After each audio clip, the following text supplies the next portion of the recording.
Imu just told a man he should have died decades ago. And that man's response was to apologize for surviving. This is One Piece chapter 1191. There's still Loki, and by the end of it, 3 fighters are teaming up against a god using a technique we've never seen before. Imu isn't just powerful anymore. Imu just transformed, bigger, 4 horns, arms turning black. And the first person in range is Gaban, a man Imu remembers from decades before Luffy was even born.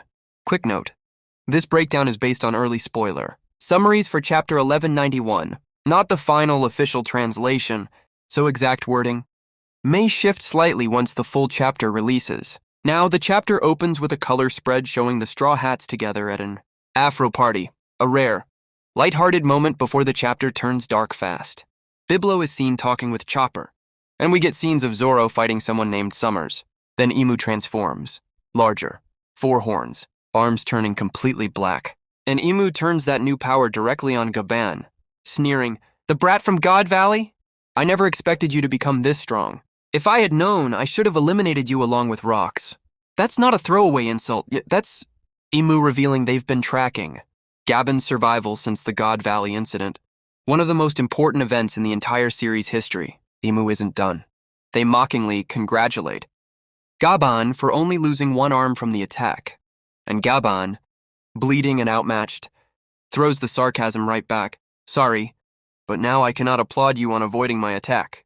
Even against a god, Gaban isn't backing down. So the question becomes, what is Gaban actually planning here? The answer comes fast. Gaban turns to Luffy and tells him straight, take his crew and leave Elbaf. And Luffy predictably refuses. This isn't just stubbornness from Luffy, it's the setup for what's about to happen next. Because Imu is done talking. Imu prepares to kill both Gaban and Luffy in the same moment. No more taunting, no more monologue, just an execution about to happen. And that's exactly when Hajrudin arrives, slamming a punch into Imu and knocking them away from the 2 of them entirely. But here's the twist. Even landing that hit comes at a cost. Hajrudin gets hit by Imu's demonic aura in the process. Gaban, watching Hajrudin get affected by that aura, tells him to run. And Hajrudin's response is the emotional core of this entire chapter. He says he will never submit, and that even if he dies, Loki is still there. That's not just defiance. That's a giant standing between a god and his allies, fully accepting he might not survive this, because he trusts what comes after him. And then right on cue, Loki arrives. This is what makes the chapter's title land. There's still Loki isn't just a cool phrase. It's Hajrudin's actual promise, paid off within the same chapter. Even if the giants fall, there's still someone left standing to continue the fight. Meanwhile, Luffy, beaten down from earlier fighting, recovers by eating food he'd stored earlier in the chapter. It's a small, almost mundane detail. But in One Piece, these little moments often matter more than they seem.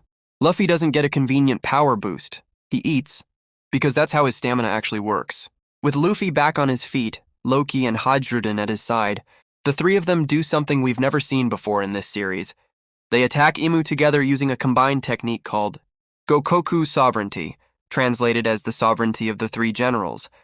3 separate fighters, 1 unified assault, aimed directly at a being who's supposed to be untouchable. Think about what that actually means.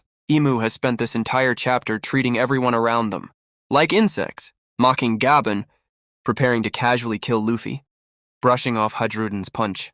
And the response to all of that isn't one hero landing a lucky hit.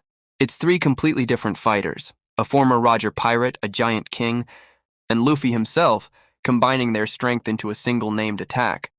That's the real story of chapter 31. Imu tried to erase Gaban decades ago and failed. Imu tried to kill Luffy and Gaban together, and Hajrudin stopped it. Imu hurt Hajrudin, and Loki showed up anyway, exactly like Hajrudin promised. Every single threat Imu makes in this chapter gets answered, not with retreat, but with more people standing in the way. The chapter ends right there, on the Gokoku Sovereignty attack, with the author taking a break next week. That's chapter 1191, There's Still Loki. Strike is actually enough to hurt Imu at all. What do you think happens when the chapter comes back? Drop your theory below, and catch the next breakdown from Otaku Manga.